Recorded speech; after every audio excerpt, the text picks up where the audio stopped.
June 6, 1944. It's 9 a.m. at Omaha Beach. Since dawn, the GIs have been pinned down on the shoreline by machine gun and mortar shell fire and by German artillery. The beach at Omaha is awash in blood. In the afternoon, the Germans think they have the situation under control, but effective naval gunfire from warships offshore, including one that would become legendary, allows the GIs to escape the hell on that beach.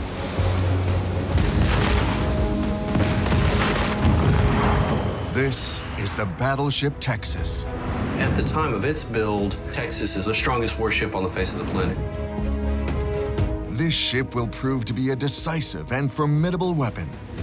At the end of the Second World War, it will be the Navy's most decorated ship, the only one to have supported all major landing operations on both the Western and Pacific fronts. The destiny of the Texas is truly exceptional. The battleship Texas is unique. Its story is the stuff of legends.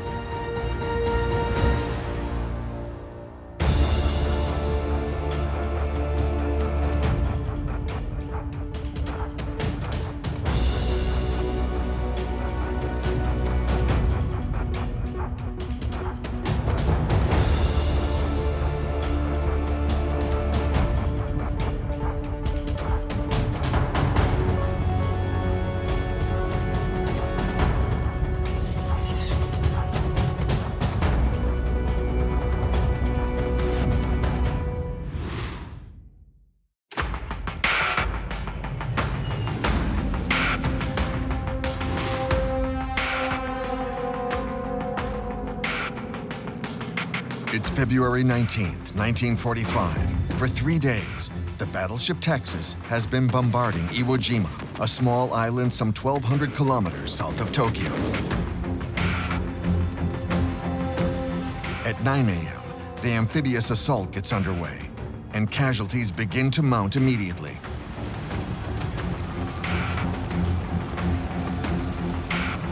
The Marines are stuck on the beach, under attack by artillery and machine gun fire, their enemy carefully entrenched in fortified positions built months ago. The Japanese quickly understood that with Texas and other more powerful ships like her, that the Americans possessed an ability to devastate any and all beach defensive positions. So they make the decision to pull their defensive network back away from the beach several hundred meters. They establish it there, and then they allow the American initial waves to come ashore unopposed. It's only after the Americans have established the beachhead that the Japanese then unleash a high volume of fire. They unleash hell on the forces that are struggling on the beach.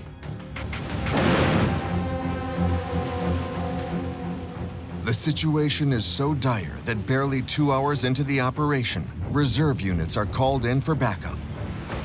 The shores are strewn with abandoned equipment, debris, and corpses. The men can't get off the beach, and the ones who try are mowed down by the gunfire of snipers hidden on the ground, sometimes right under the noses of the Americans. They'll need more than a month to take the island. And then the battleship Texas will head for Okinawa to support another large-scale landing. But until March 7th, the ship will unleash its fury on Japanese positions, firing off close to 1,900 356 and 127 millimeter shells. At this point in the conflict, the ship, launched more than 30 years earlier in 1912, had already survived 2 world wars, months of Atlantic Ocean crossings, where German submarines lay in wait, and no fewer than 5 landings, including the one at Normandy. And now, the war in the Pacific. Texas is a rare survivor in a class of extraordinary warships, the super battleships, born in the 20th century.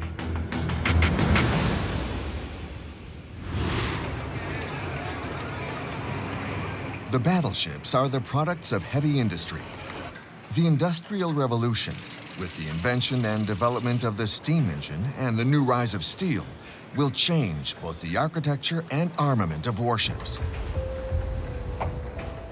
From then on, Tactics, recruitment, and makeup of crews undergo profound change, paving the way for a real naval arms race.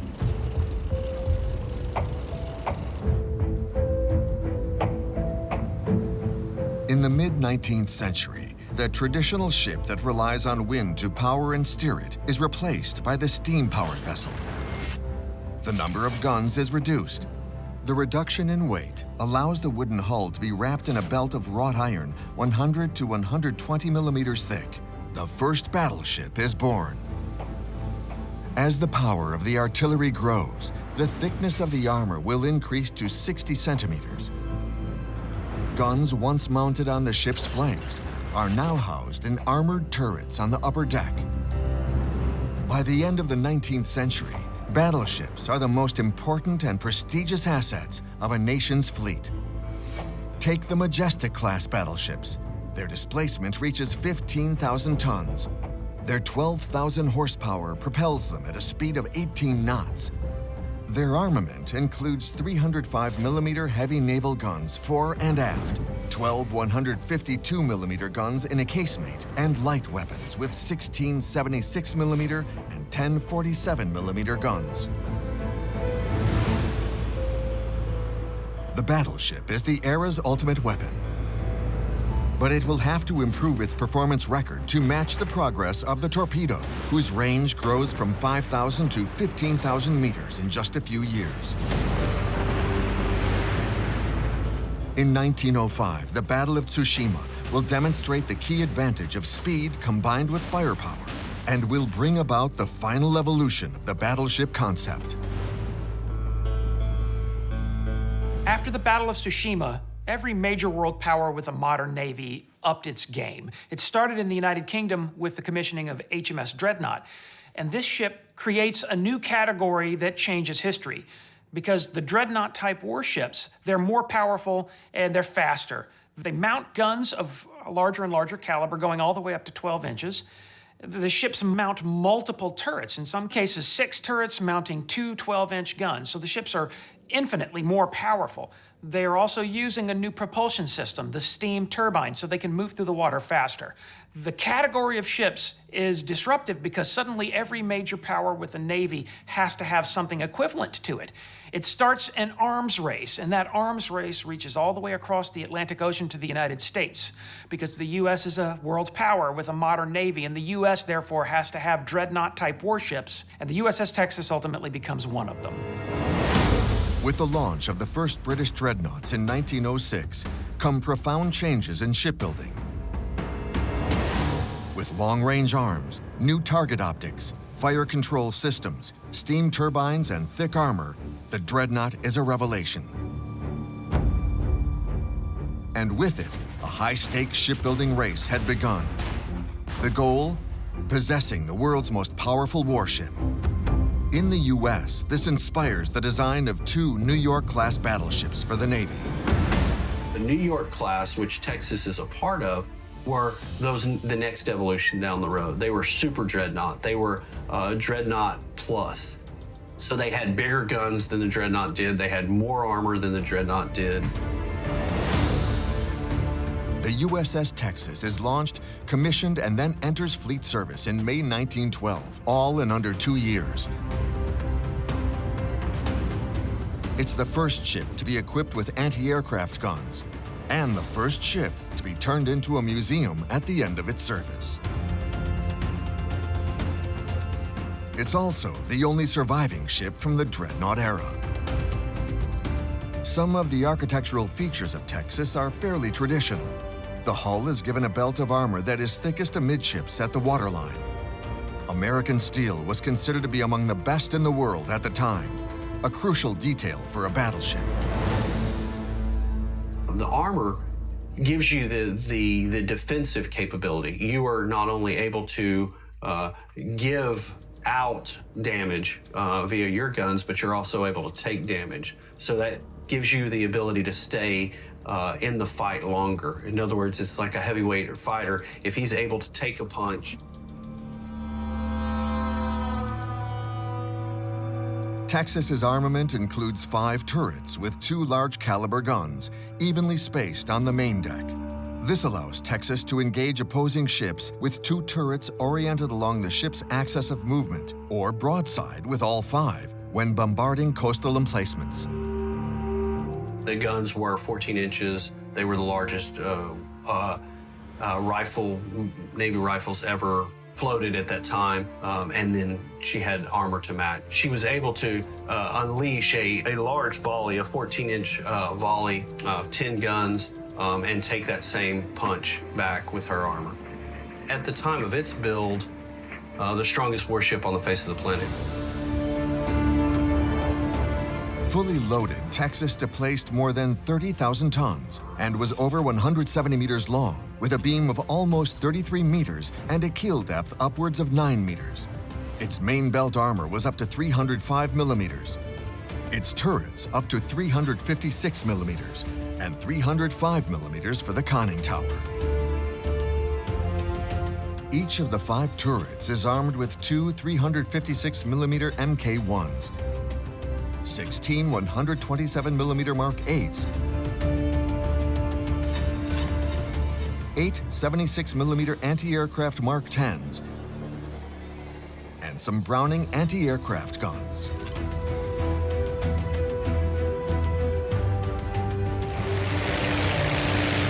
Among the aviation group are 4 Curtiss seaplanes.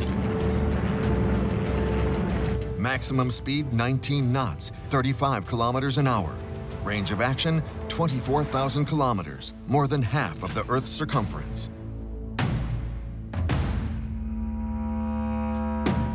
To control long-range artillery fire, the ship was equipped with the Mark I ballistic computer, long considered to be the best device of its kind in the world. This first-generation analog computer processed data such as speed or target position, along with atmospheric conditions, then provided the gunners with firing solutions. Navigation systems had been improved with the introduction of the first radar.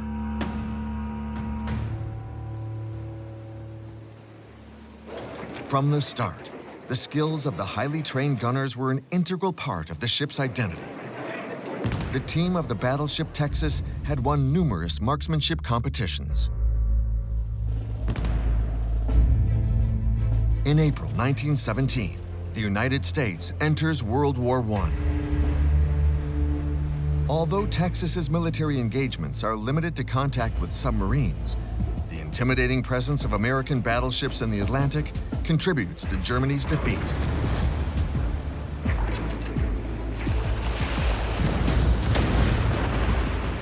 Once the war is over, Texas becomes surplus to the government's needs. It's left idle, and they consider scrapping it. As with other ships like Virginia or New Jersey, it will probably be used for target practice by Navy gunners and the first bombardiers of naval aviation. But in 1922, one event will save Texas from the scrap heap: the Washington Naval Treaty, a treaty designed to prevent a new naval arms race. When these countries sat down at the Washington Naval Limitation Treaties, they decided that they would no longer build, or they would limit the number of ships they were going to build. Part of the results of that were that the battleship Texas replacement was scrapped, and the battleship Texas was needed to be upgraded. So between 25 and 27, she was converted from a fuel oil or from a coal-fired ship to a fuel oil-fired ship. She had her torpedo tubes removed. As originally built, she could fire torpedoes.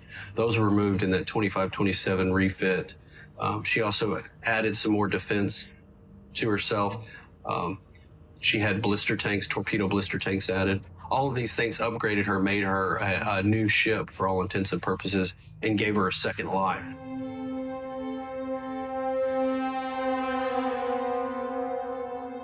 But would these upgrades be enough? Over the course of the 1930s, the great industrial nations would break the Washington Accords and begin building enormous battleships. At the time, there were no limits to size, weight, or power.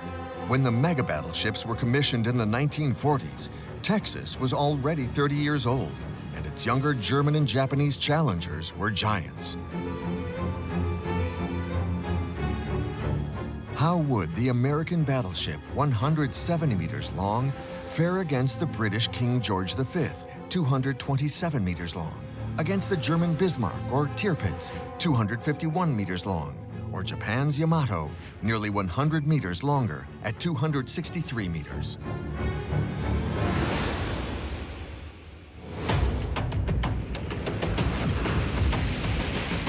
On December 7, 1941, the Japanese attacked the base at Pearl Harbor.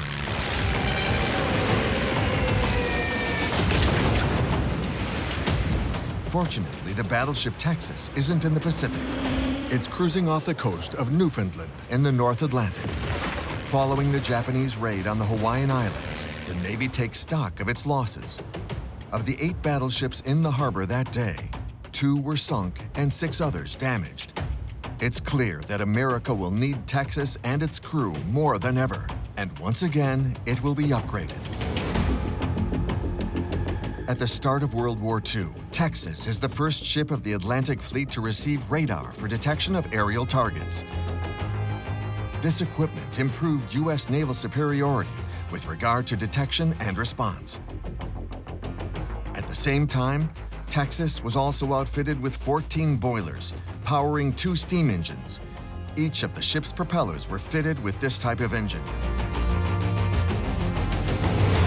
You know, a top speed of maybe 25 miles an hour or 20, 21 knots. But the reliability, the durability, and the efficiency of those engines was remarkable. These engines, when built, were the most advanced reciprocating engines ever built. And they currently are a National Historic Engineering landmark in and of themselves. As soon as the United States enters World War II, Texas will spend most of its time in the North Atlantic, escorting convoys to Great Britain. By the end of 1940, despite the fact that the Roosevelt administration wanted to remain out of the conflict, British Prime Minister Winston Churchill wanted the United States to become the arsenal of democracy and to provide materiel support. And so the United States in 1941 introduces the Lend-Lease Act, an act by which the U.S. is authorized to provide war materiel to the United Kingdom. And this war materiel will, for example, bolster the strength of the Royal Navy by providing it with decommissioned World War I era destroyers. USS Texas will provide escort duty during this pre-war time period, escorting these convoys as they sail from the U.S. East Coast to ports in the United Kingdom. Texas will continue to do this even after the United States joins the war effort, and it will do so, that is, until it is called elsewhere for duty in other locations in 1942. But while Texas continues its mission, in the Atlantic, some of the super battleships aren't as lucky. On May 24, 1941, Bismarck succeeds in sinking the jewel of the Royal British Navy, the battlecruiser HMS Hood.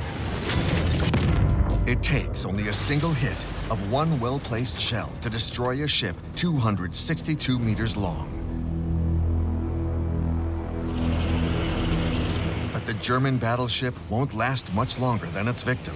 3 days later, a flight of swordfish torpedo bombers from the British carrier Ark Royal deliver the fatal blow, forcing the Germans to scuttle it.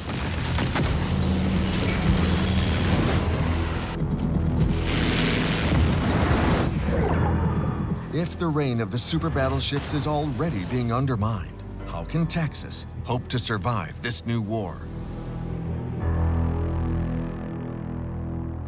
In the spring of 1942, Axis troops are in positions of strength on all fronts. Germany occupies much of Europe and is fighting on the doorstep of Moscow and Stalingrad. The Axis is also succeeding in North Africa, where General Rommel's German and Italian troops are on the way to recapturing Cyrenaica and are ready to enter Egypt. For the Allies to have a hope of turning things around, they must relieve pressure on Russia and open up a second front. By the spring of 1942, the Anglo-American allies have a decision to make about how they're going to make war against the two primary enemies, Nazi Germany and Imperial Japan. Winston Churchill is pressuring President Roosevelt to prioritize war against Axis forces in Northern Europe. And he wants the United States to commit more than just materiel support to that struggle. He wants the United States to commit fighting forces as well. And so, in late 1942, the Allies will conduct an amphibious invasion against French North Africa. Texas will be part of the Western Task Force. The Allies will land in North Africa, defended at the time by French troops of the Vichy regime. On October 23, 1942, the battleship Texas embarks on its first major confrontation. It's assigned to the operation at Medea, where 9,000 men and 65 tanks will land, as well as Port Lyautey, where the Americans aim to seize the airbase.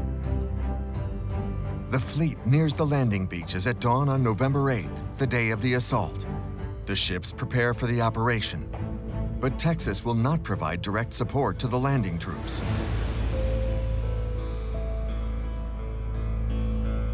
On November 8, 1942, the Operation Torch landings begin in North Africa, and battleship USS Texas is a part of the naval task force that's there to provide gunfire support.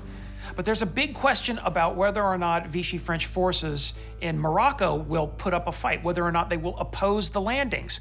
Diplomatic efforts to resolve the matter before the operation fail, so that when the landings begin, they quickly descend into chaos. Chaos partly because of logistical challenges, but also partly because of the fact that a few isolated Vichy French units do put up a fight. Meanwhile, USS Texas is offshore, ready to provide gunfire support, and the ship can't do it. Early that afternoon, Texas enters the waters leading to Port Lyautey. The Army orders it to destroy the munitions depots and to bombard assemblies of enemy troops.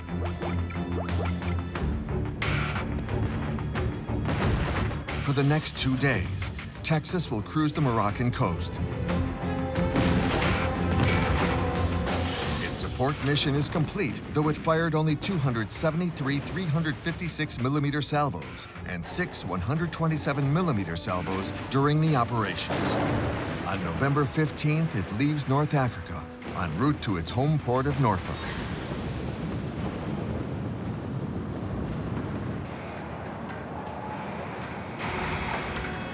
Throughout 1943, Texas resumes its usual duties escorting convoys. They're dangerous missions because U-boats from the German Navy's U-boat fleet are always lurking in the Atlantic, where they sank 2.5 million tons of Allied ships the previous year.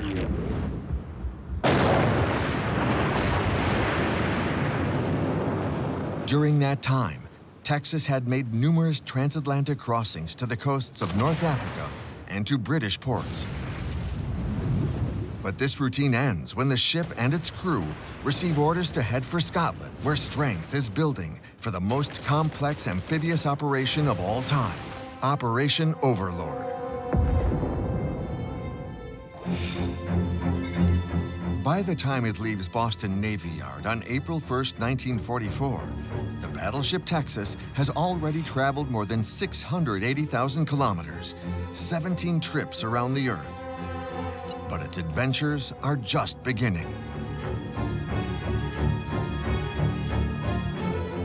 On April 22nd, 1944, Texas drops anchor at the Firth of Clyde in Scotland. For 6 weeks, it participates in joint maneuvers alongside the battleships Nevada and Arkansas. Gunnery practice together with British ships completes the training.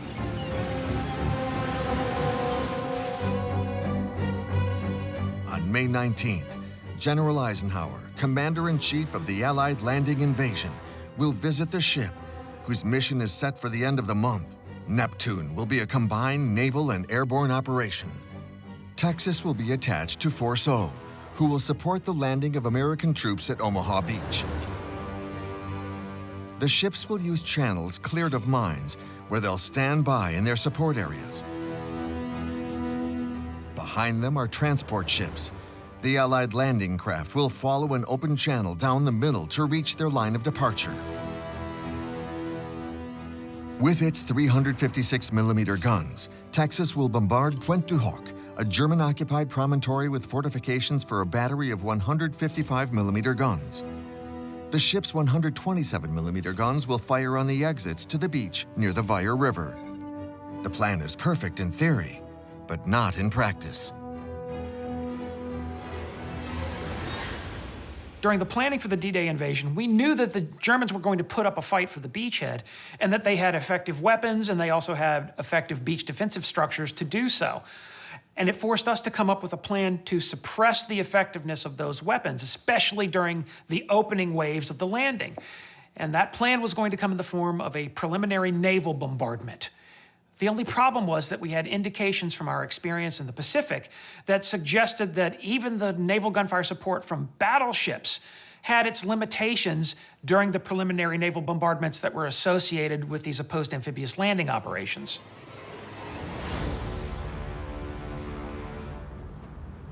The Texas has been designated as the flagship of the Western Naval Task Force Fire Support Group. On June 6th at 4:41 a.m., it reaches its position 11 kilometers off the Normandy coast.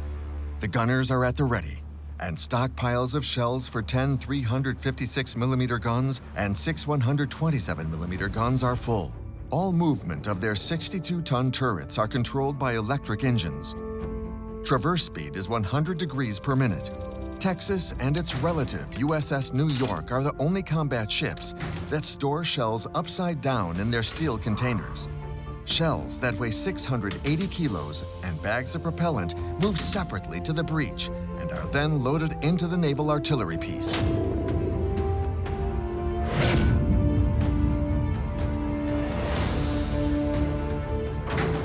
At 5:50 a.m. on June 6, 1944, the battleship Texas readies its guns for Pointe du Hoc.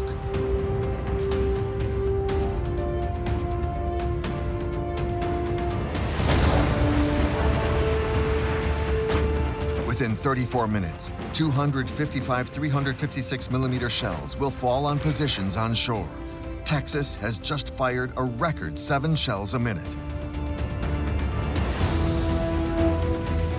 The stronghold at Pointe du Hoc is ravaged, a mass of craters. The casemates and artillery bunkers are destroyed.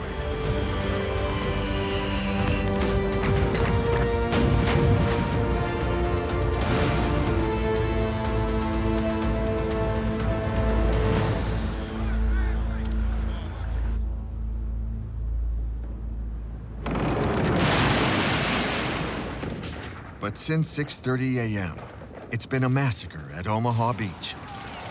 German fortifications have not been damaged by the aerial bombardment. The Germans are stunned by the violence of the assault, but they're still manning their machine guns.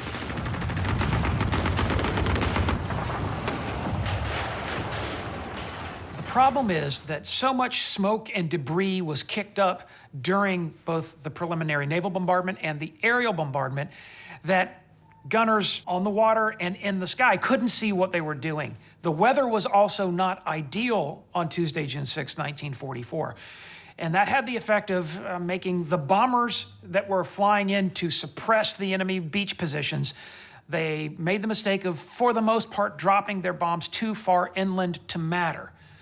And so the ships participating in the preliminary naval bombardment and the aircraft that are participating in the aerial bombardment, they're confident that they have neutralized enemy positions on the beach, but they haven't.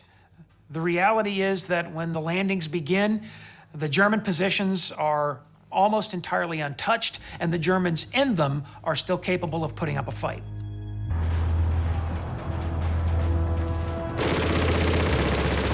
At Omaha, the invasion is at a standstill. Late that morning, the situation is so disastrous that General Bradley, commander of all U.S. troops involved in the invasion, considers putting a stop to the landing at Omaha and diverting the next waves to the British landing area at Gold Beach.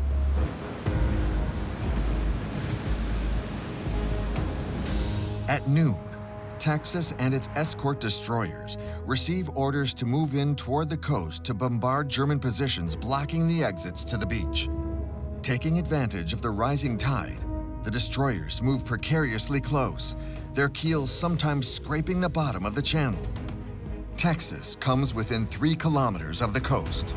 Its commander orders the crew to level its 356mm guns and open fire on the sector of Vierville. Several German strongholds are destroyed. USS Texas and the other American ships targeting the enemy positions, they're there to fulfill two roles. First of all, they're there to provide psychological support.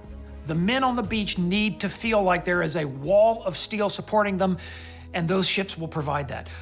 They're also going to provide suppressive fire, meaning that the firepower from the ships offshore will force the enemy to duck, and the enemy will be so distracted by that firepower that the enemy won't be able to put up effective opposition to the forces coming ashore. And so it's believed that these ships will give the men not just the firepower support they need, but also the hope and determination they need to overcome the enemy beach defenses. At 12:23 p.m., Texas's 127mm batteries fire directly on beach exit D1 in the direction of Vierville. At 1:13 p.m., small groups of infantrymen manage to leave Omaha Beach. The battleship continues to provide supporting fire until 9:09 p.m. At midnight on June 6, 1944, the beachhead stretched about 6 kilometers wide. The landing at Omaha had succeeded. Among the 35,000 troops that had landed here, there were 4,700 casualties, almost half of the total Allied losses of D-Day. Some companies lost up to 40% of their personnel. By the end of the day on June 6th, Allied forces have established the beachhead and begun the process of pushing into the interior. Over the course of the day, USS Texas fires 300 rounds, providing critical support of ground troops that have already been committed to the battle. But this is the end of just the first day, and the battle will last 100 days. The next morning, June 7th, the battleship continues to lay down supporting fire against enemy movement to the west of Pointe du Hoc. And Texas receives a message from GIs still stranded there.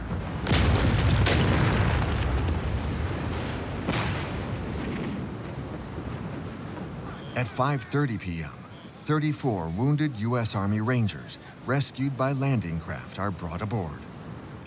In one of the photos immortalizing this moment, the entire crew gathers to pay homage to the heroes of Pointe du Hoc. 29 German, Italian, and French prisoners are also taken aboard before being sent to England. No aerial attack on the ship ever succeeds. Even at night, Texas's gunners hold off enemy fire. On June 9th, the ship is running low on ammo and meets Plymouth to resupply and undergo maintenance. After a kinetic operation like supporting the D-Day operation, Texas needed to go into port. I mean, it's fascinating when you think the ship fired 300 rounds ashore on D-Day in support of landings on Omaha Beach. And of course, the ship then afterward had to go into port to take on supplies, to conduct routine maintenance, and then to rearm, because Texas would soon have to go back out and do it all over again somewhere else. The astonishing part, though, is that this is one of the oldest ships in the world, and it's still out there and it's still fighting in 1944 after 30 years of commissioned service.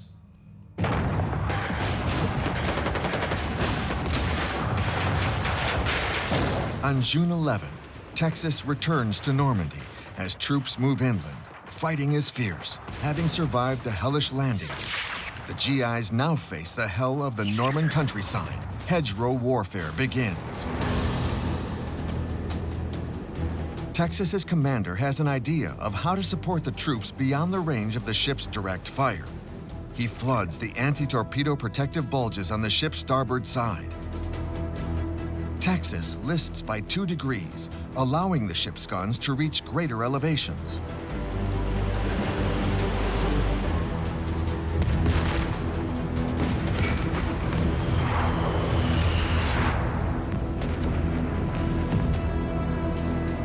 In Normandy, Texas proves to be an excellent artillery platform, skilled at damaging enemy positions on the coast.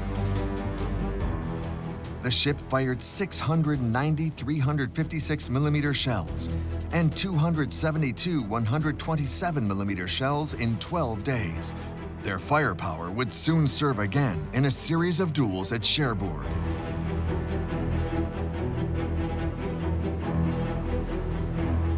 By mid-June 1944, the Allies know that they have to commandeer a deep-water port for their troops to continue their push inland. On June 19th, a fierce storm thrashes two artificial harbors, codenamed Mulberry A and B, built at the landing beaches. Mulberry A at Omaha suffers permanent damage. They must reach Cherbourg. The city at the tip of the Cotentin Peninsula has been under siege by 3 divisions of American infantry since June 18, 1944. They must capture the town and its port at all costs. The plan for the D-Day invasion added an entire invasion beach on the far right flank at Utah Beach, and it was added so that a U.S. Army Corps could move toward and capture the city of Cherbourg. That would provide Allied fighting forces with a deep water port where we could unload the supplies that would make it possible to fuel the drive into the interior of France. Taking Cherbourg will be a challenge. The Germans have turned the town into a Festung, a strong point. Hitler has ordered his army to defend it down to the last bullet and the last man. The port is a true fortress. The town itself is overlooked by Fort de Roule. It's a 19th century fortification built by Napoleon III that the Germans have adapted for use during World War II. The Germans arranged their defenses at Cherbourg in such a way as to defend the city from an attack from the landward approaches.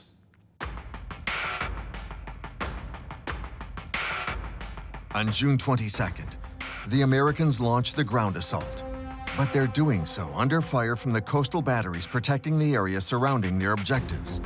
The largest is at Fermonville. Nicknamed Battery Hamburg, the Germans began its construction in 1943, east of Cherbourg. It includes 4 casemates, each with a 240mm cannon, 6 75mm guns, 6 20mm anti-aircraft guns, and 1 25mm Pak 112 gun. It's the most powerful battery on the Cotentin Peninsula. These positions were created as coast artillery anti-ship batteries, so they're capable of directing fire out to sea, but they can also traverse around and fire against infantry forces approaching from the landward approaches. The role of the Navy in the battle is going to be engaging these positions so that they can't fire to harass the infantry forces.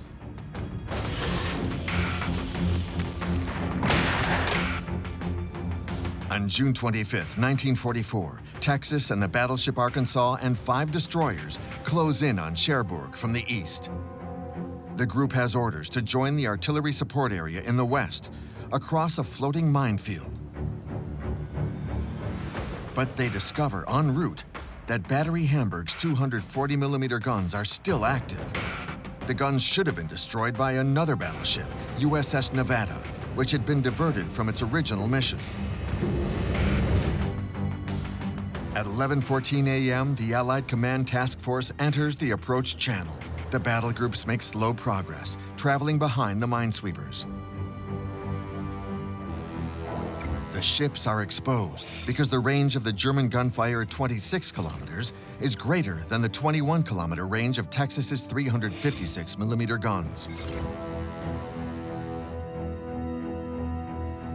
The only way for Texas to strike the enemy is to take a risk and move in closer.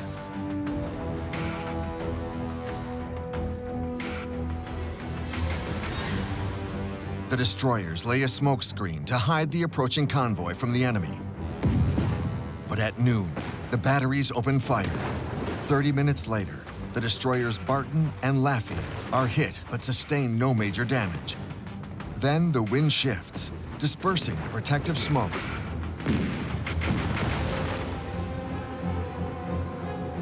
At 12:39 p.m., a shell strikes Texas's hull portside. It ricochets and explodes in the water, creating a geyser more than 20 meters high.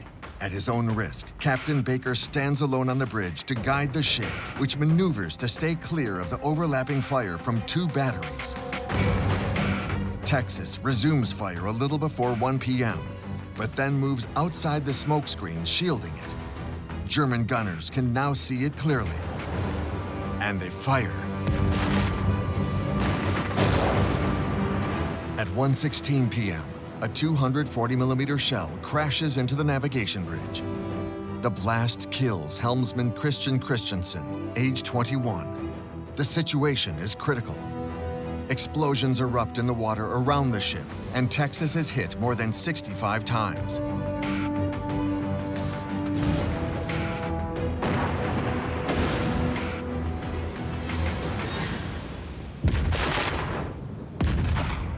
But the battleship continues to fire, and around 1:30 p.m., finally scores a direct hit, destroying a German 240mm gun. Even during World War II, with modern fire direction, it's extraordinary for a ship on the high seas to fire on a coast artillery battery and silence it.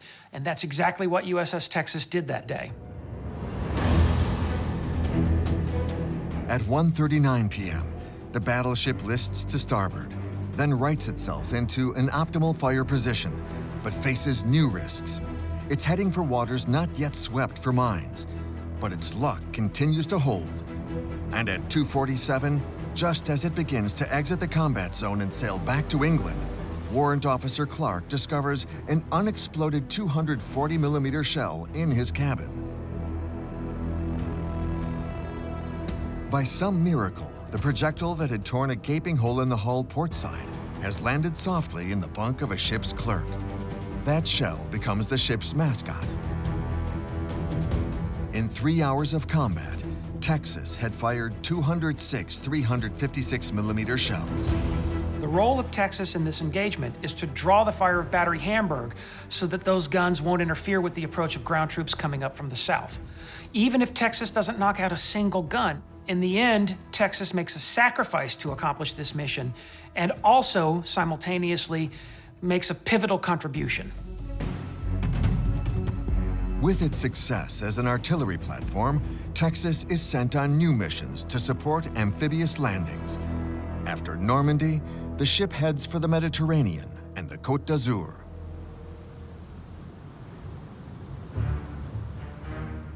The landing in Provence, codenamed Operation Dragoon, is the second Allied amphibious landing in France. On August 15, 1944, the 7th Army, commanded by General Patch, the U.S. 6th Corps, and the 1st Airborne Task Force will land there, followed on August 16th by the French Army B, commanded by General de Lattre de Tassigny. Arriving early on the morning of the 15th, Texas enters the fire support area off the coast of Saint-Tropez at 4:15 a.m. It will provide supporting fire for the area codenamed Delta. 1,200 ships gather in the seas off the French Riviera.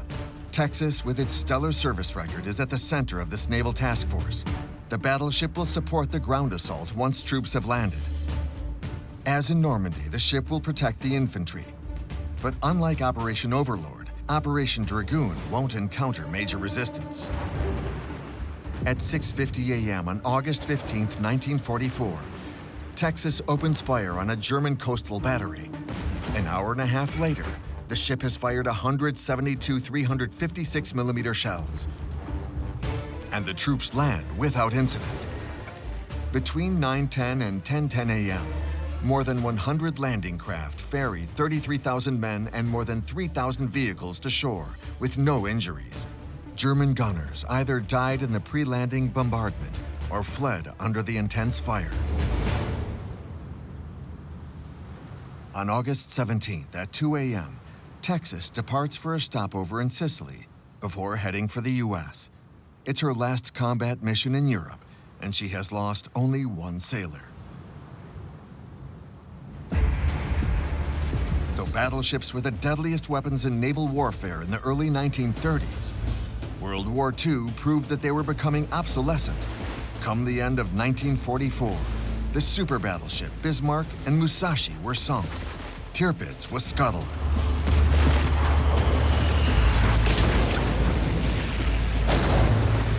The vulnerability of these giants was undeniable.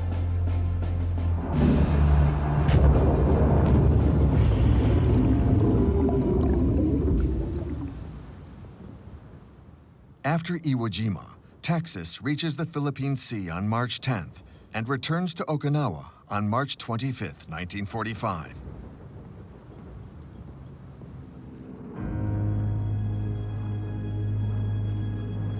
On April 1st, some 1,300 Allied ships near Okinawa.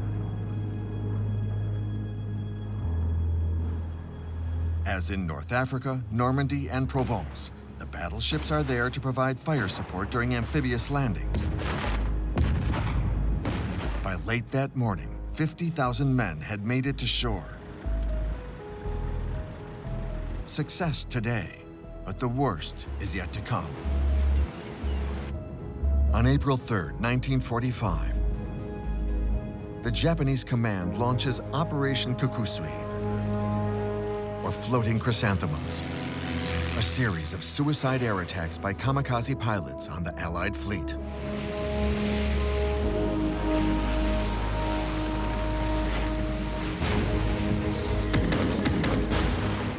Some days, the skies are so full of aircraft and tracer fire from the ships that it's impossible to know who's responsible for downing any given aircraft. On April 6th, kamikazes take out 2 destroyers. That day, 400 Japanese aircraft take off from the island of Kyushu. Though some 250 are shot down before launching their attacks, several American ships are hit.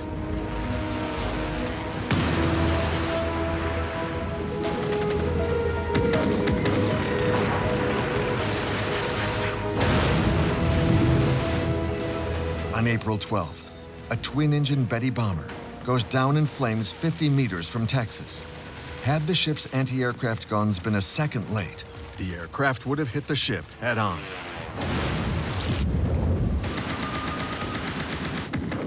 Fortunately, in 1916, Texas was the first battleship equipped with anti-aircraft guns. 28 years later, it had been fitted with 94 in 3 different models. On its 10 anti-aircraft batteries were 40mm guns in quadruple mount. The Swedish-made Mk-12 Bofors are formidable. They can fire 120 rounds per minute, or 480 for a battery of 4 autocannons to a height of 3,800 meters.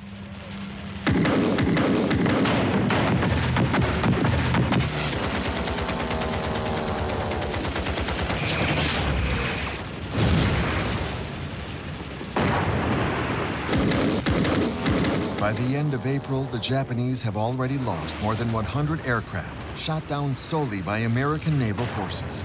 Between April 6th and June 22nd, when Okinawa falls, the Japanese will have launched 1,465 kamikaze aircraft in massive suicide attacks. For the battleship, the war is over. Now, its job is to carry 4,200 men safely back home to the U.S.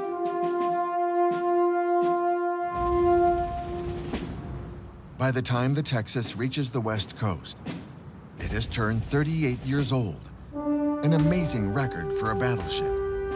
But the time has come for this seasoned veteran to retire. Instead of sending it to the scrapyard, the Navy offers to turn it over to the state for which it was named. In Austin, the idea is met with enthusiasm. On April 21st, 1948, the battleship is officially handed over to the state of Texas for a new life as a museum ship. And as a floating museum now, we are open 7 days a week. We love the public to come out and explore the ship and interact with this artifact, this museum, in a very personal way. You're able to explore the ship and hopefully get the experience of what it was like to be aboard the ship. Unique among battleships, Texas entered service before World War I. She was the only U.S. warship to serve in all theaters of operation. She was involved at the invasion of North Africa, invasion of southern France. She was at D-Day, June 6, 1944, and ongoing. And then she eventually moved over to the Pacific, where she served both Iwo Jima and Okinawa. Battleship USS Texas embodies the American fighting spirit from World War II, in that the conflict called on us as a people to adapt, adjust, and overcome to achieve victory. And that's exactly what this ship did Over more than 3 decades of commissioned naval service, the ship had to adapt, adjust, and overcome in order to achieve success. Today, this armored giant stands sentinel in La Porte, Texas. It remains one of the symbols of American naval power during the first half of the 20th century.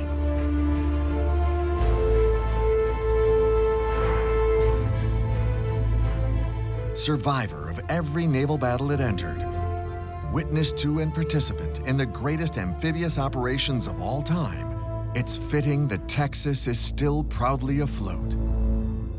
Meanwhile, its enemies, Tirpitz, Bismarck, Musashi, and Yamato, some of the largest battleships built by man, lie silently on the ocean floor. The vanquished giants of a troubled age.